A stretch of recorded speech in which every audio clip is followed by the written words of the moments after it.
Hello, everyone, and welcome to our fireside chat on the future of trust in global background screening. I am Riddhi, and today I have Marcel with me, who is a veteran in the background screening industry, and he's seen the space evolve across different markets and regulatory environments. Today, we will discuss about how organizations are dealing security, compliance, and speed while still ensuring a smooth candidate experience. Marcel, let's begin with one of the most important pillars of background verification today: security and data privacy. Background screening deals with a lot of sensitive personal data, and with strict privacy regulations, organizations are becoming very cautious about how we manage this information and how we handle the situation. So, from your perspective, how is the industry strengthening data security in background screening at this point? Yeah, and this is one of the hottest topics that is happening today across the industry. And what we are seeing is that it's at three levels. One is at a geo level, one is at the candidate level, and one is at client level. So on the geographic level or a country level, there are very clear data privacy laws, data security laws that have been framed. One of the things that even India is doing today is the DPDPA, which has a great framework and is also in lines with the rest of the other geos. So to start with, they're stating why is the background verification done? So the purpose that comes in there. Secondly, it is also in terms of how do you manage and store the data, and for how long do you store it, and where do you store it? I think that's the second one they're looking at. And thirdly, which is more on the candidate side, they're given the candidate a lot more rights. So you need to have a proper consent from the candidate. You cannot do a background verification without having a consent from the candidate. So these are three areas or four areas where there are a lot of countries and geos who are framed or are framing the whole data security and data policies out there. The second one is on the candidate side. The candidate has become a lot more powerful today. There's a lot more rights for the candidate. Uh, the candidate has the right to manage his data. Second is also in terms of the security aspect. So the two-factor authentication with a lot of which is very popular. Secondly is also on the password creation and the algorithms used to it to make it more stronger, so that the candidate's data is not misused by any other person. So those are the areas that the candidate part of it, which is getting more stronger.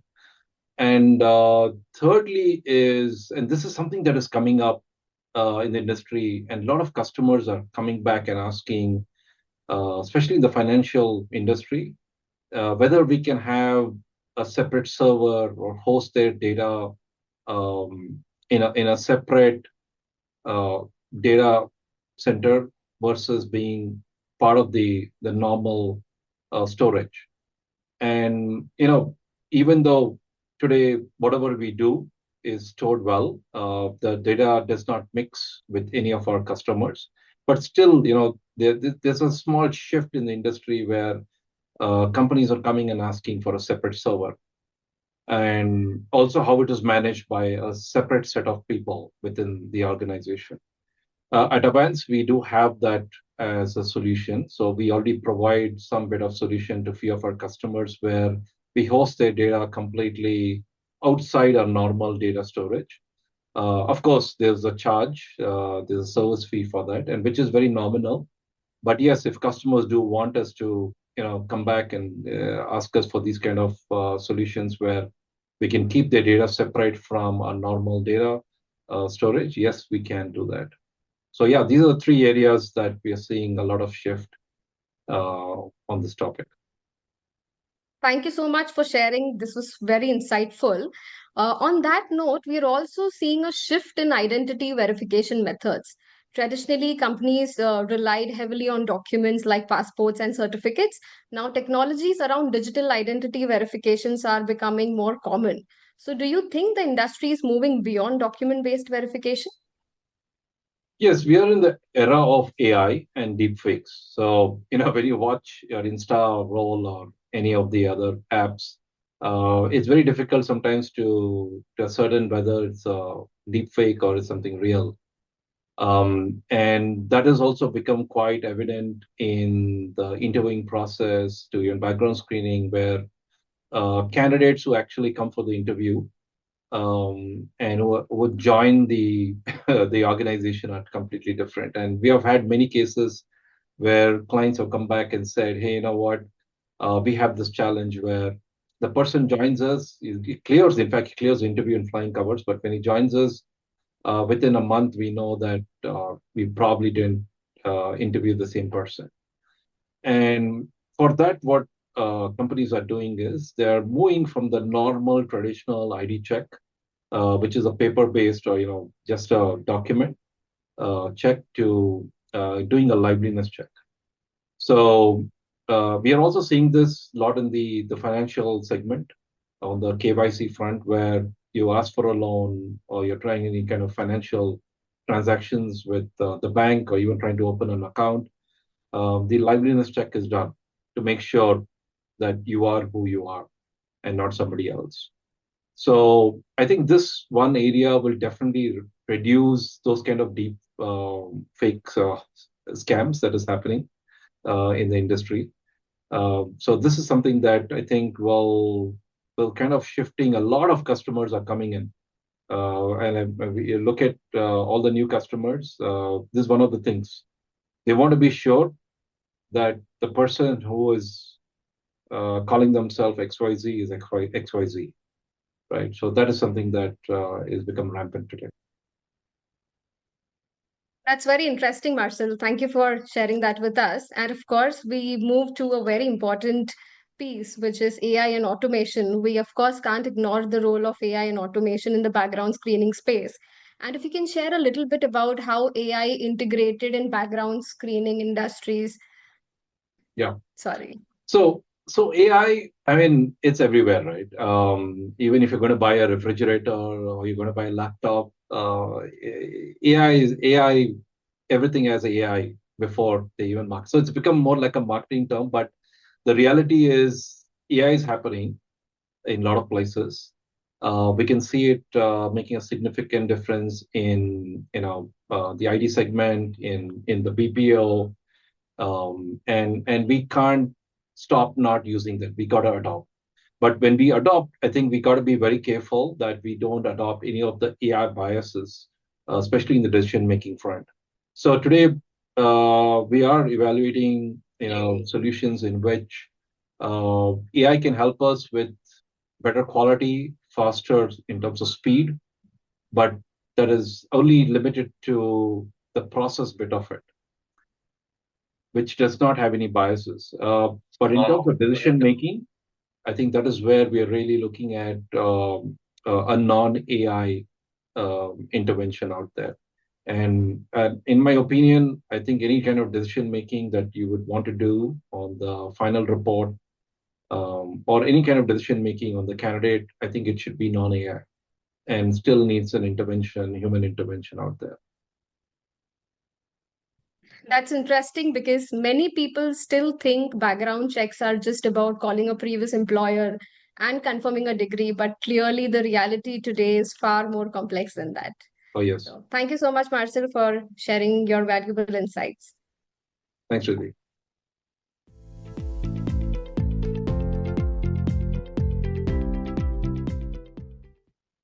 And with that, we move to the other segment in which we would like to understand a little bit more on what are the new methodologies in background screening. And if we can also understand the shift that we see in risk mitigation. Uh, on that, Marcel, we've seen another trend in which we're hearing about there is a shift from one time screening to continuous monitoring. In industries where employees handle sensitive financial or business information, a clean record at hiring may just not tell the full story over time. So, do you think recurring checks will become more common in the industry? Yeah. Simple answer to that is yes. right? So the one-time check is indeed slowly fading for certain segments, especially where there's a lot of high stake involvement with money or finance. I think these are the areas where industry has realized that there's a lot of risk. And I'll give you an example. I've been talking to a lot of people, especially in the financial segment, um, and without naming companies, there are frauds, there are employees caught, and when they investigated these kind of frauds and why employees tend to do these kind of things, what came out is that the background verification was done at the point of time when they were hired, but over a period of time, when they started to work, there have been some kind of criminal records uh, that have got added to their, to them. Secondly, also, it could be again, before I even get to the second point, it could be again criminal, it could be, civil, any of those. The second one is, uh, since you're handling a lot of financial records, um, what is very important is their credit history. So somebody with a bad credit history, they may come out again in flying colors while they get hired. But over a period of time, if their credit history and their scores go lower, there's a good chance that they can end up doing some kind of fraud. Because if they're not able to manage their own finances well, how do you make sure, or how do you know they're going to manage somebody else's finances, or they're going to have integrity in managing any financial transactions? So coming back to the story that I was talking about is when they started to investigate a lot of these frauds, they found that these employees have some new records, be it a criminal case against them, or be it that their credit rating or their credit scores have gone very low. This has been a huge trend where when they start to investigate, they found that employees who fall into that trap, they are the ones who actually do a lot of this fraud. So it has become a lot more important these days that one needs to rethink how they were doing background screening. It's not a one-time check, just like your health check. You do your health check every year or at least once in 2 years. Why do you do that? Because once healthy doesn't mean you're always healthy, right?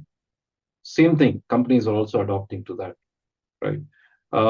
The other one is one of the oldest traditional practices of doing an education check. Every organization, when you look at their packages, they typically say highest education, right? And that is one area where we also found a lot of risk. So there were many cases. In fact, one of the cases which was made public a couple of years back is one of these employees working for a very large company. There was a whistleblower, and um, the whistleblower said, check their education documents or the qualifications. It's fake. It's fraudulent. So the company went ahead and checked the educational qualifications, and it came out again right. So again, second time, the email came from the whistleblower saying that check is graduation certificate. That is the engineering. So the company went ahead and did the background verification for the graduation, which is engineering. So when they did that, to their surprise, they found that the candidate had two backlogs and not completed his engineering.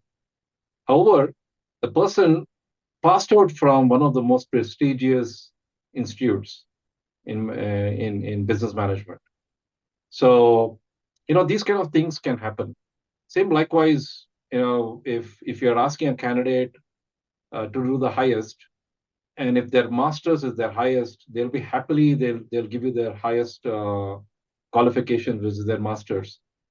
But if their previous educations are fraudulent, you'll never be able to catch that.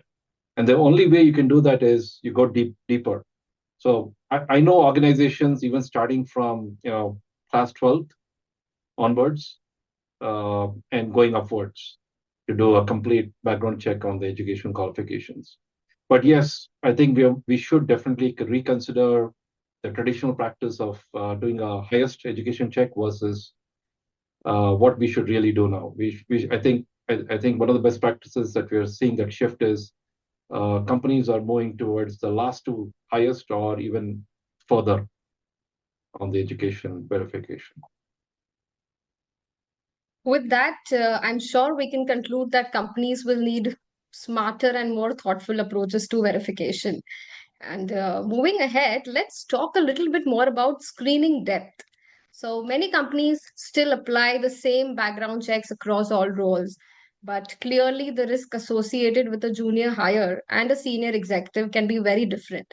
And in your experience, Marcel, do you think that organizations should approach screening differently depending on the role or the level of seniority? Yes, very simple. Yeah, it is, and we are seeing that organizations are adapted to a large extent of especially the ones that do bulk hiring. They have segmented their background verification to the levels of whether it's entry data a person who's coming in as a entry level or somebody with an experience. However, uh, at a senior level, you cannot use the same thing as a mid-level career, and I think that is where a lot of organizations are rethinking and they're adding a new check, which is a social media check. Now, the social media check, especially, is very important for senior leadership because they are the people who carry your brand and the reputation of your organization. So even one single wrong post that that you could have done in the past or will do in the future will impact the company. And we are seeing a lot of examples in the news where a CEO or a senior leadership person makes one wrong comment on social media, and it creates a lot of chaos, not just for that person but also for the organization. So the social media check is something that is definitely what should be added to a senior management level or somebody who's holding the fort for the organization. So yeah, this is one area that I think a lot of companies are starting to think about. Thank you so much, Marcel. Thank you for sharing your perspective and thank you for joining us today. And we hope this conversation has been helpful for everyone watching us. All Thank right, you. thank you.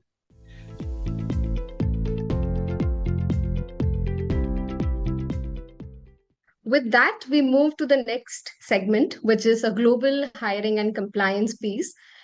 Marcel, we've seen global hiring has made background verification much more complex.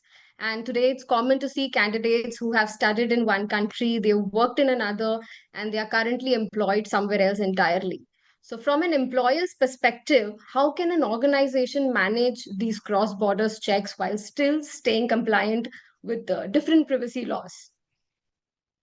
Yeah, this is a tricky one, and there are a lot of data compliance laws in different countries, and so if a candidate, to your point, has studied in India, worked in Singapore, then worked in UK, but is currently residing in the US, how do you manage all the data privacy laws across different geos?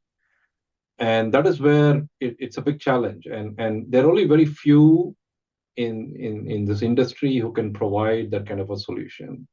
And at Avvanz, we have a platform which is called Screen Global, and it is designed in a way that it will comply with all the laws of the land in terms of even the right products which can be done, which cannot be done, or in terms of even the compliances of laws, what kind of special consents you may need. where do you need to store the data, how long, and any other candidate obligations and rights that we need to make sure it is in place. So our platform is designed in that way that it will take care of all the jurisdictions, needs, and laws that is needed to be taken care of. So apart from that, also just to add a little bit more is to comply with this. I've seen also many um, clients who sign up with different vendors. So if they're hiring people in say Singapore or hiring people in India, hiring people in UK, they tend to have 3 to 4 partners, and that becomes very difficult to manage, right? Just imagine talking to 4 different partners to manage your background screening, different time zones, different people, very difficult to coordinate. Again, here, very few in the industry, and we are one of them, in a platform where you don't need to work with multiple partners. You can just work with us or any of the other solutions that are available under one platform or one global platform. And we call that Screen Global.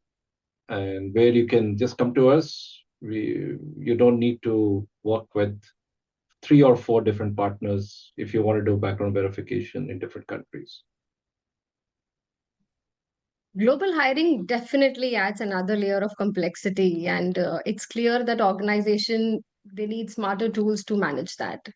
Moving to another important piece is there is an issue that we've seen what it is called as attempt-based closure.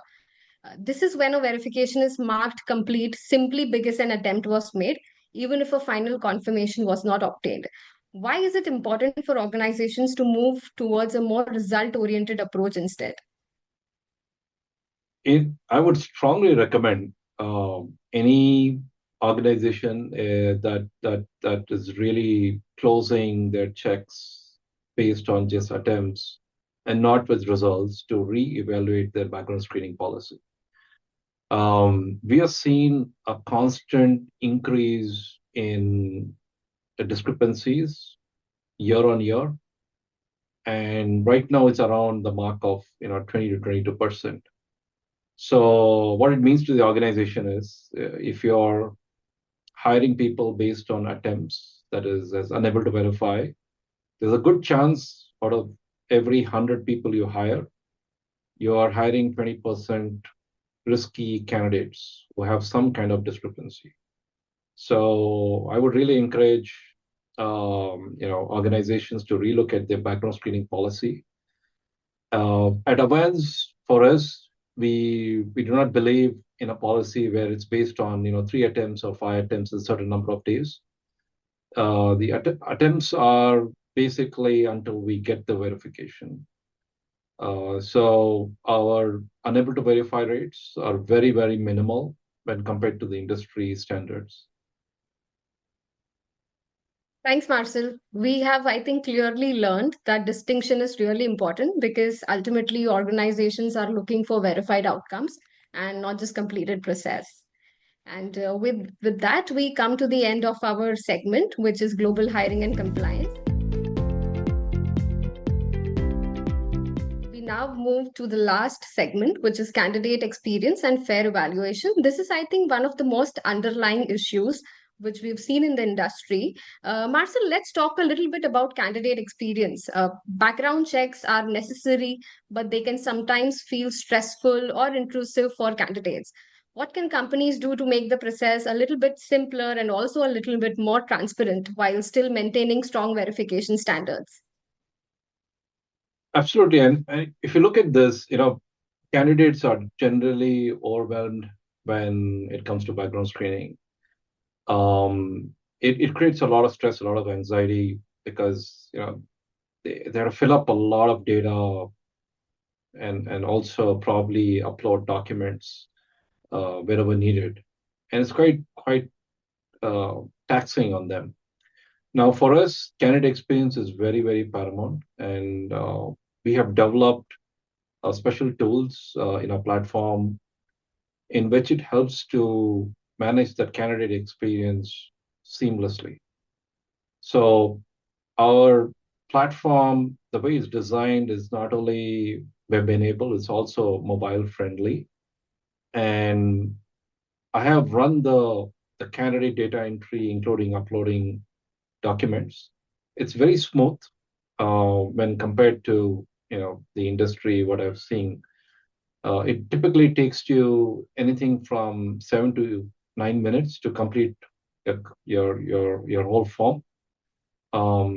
And the whole UI UX is designed in a way that it's very comfortable.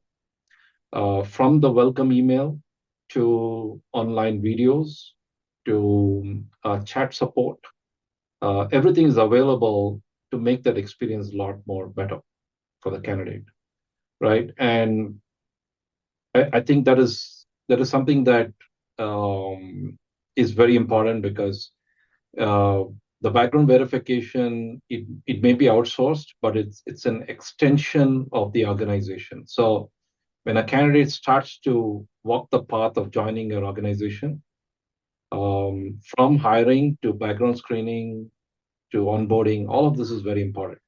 And it makes a very big difference on the candidate experience about joining the organization. So it's the background verification sometimes is taken very lightly. But here at Avvanz, we have the right tools to make them feel that it's an extension of the organization and not another third party.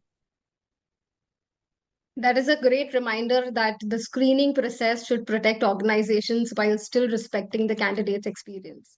A Yeah. very important takeaway from this conversation, Marcel. Another important part of the process is to understand how organizations evaluate discrepancies when they appear.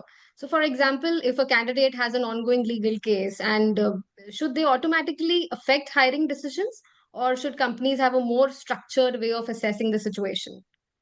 Yeah.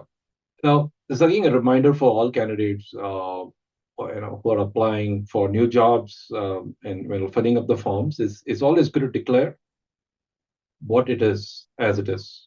So if there is a criminal charge or whatever that is there, it's better to declare it upfront. Even reason for leaving an organization. You don't want to give the wrong reasons. It's always good to do that upfront because the decision making for a client becomes a lot more easier versus you saying A, but they find out it's B, then it's an integrity issue, right? So that does become a problem. So one of my recommendations definitely is for candidates is, put your form or fill up your form as is what it is, right? Now, second, coming to decision making in organizations or the background screening, the department there is that when they see a discrepancy, uh, it's not always right to make a decision or a hiring decision to say no, right? So many times uh, that a decision that is made there could be wrong. So if you don't hire a person by not talking to them, for example, right? It's always good to have a practice where you have a chat with the candidate and when you have a finding there, have an open conversation about it, and then make a decision. Now, typically legacy platforms do not allow that. At Avvanz, on our platform, Screen Global, we have something called as an adjudication process, a framework in which the background screening department or the person who's working on the hiring can look at the platform and can adjudicate based on the conversations he's had with the candidate. And this can be not just limited to conversations, it could be also asking for additional documents, additional information. So the report color, what we call today as red, can be changed to another color, can be green or amber. And based on that, decisions can be made in terms of hiring the candidate. And all of this is highly compliant. It is something which has an audit trail. Therefore, tomorrow, if you want to, 3 years or 5 years from now, if people have changed and you want to look at the audit trail of what has happened in that report, why did it change from a red to green or a green to red? Could be anything. as a discrepancy, the audit trail is there with enough of proofs and the CRM that is captured in that report.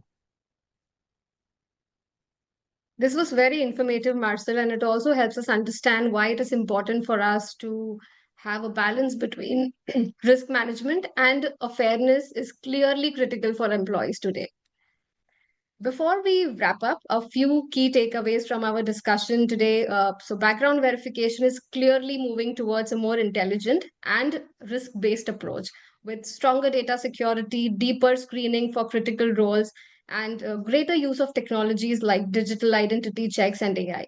And at the same time, organizations are placing more emphasis on candidate experience and, in some cases, moving from one time checks to continuous monitoring.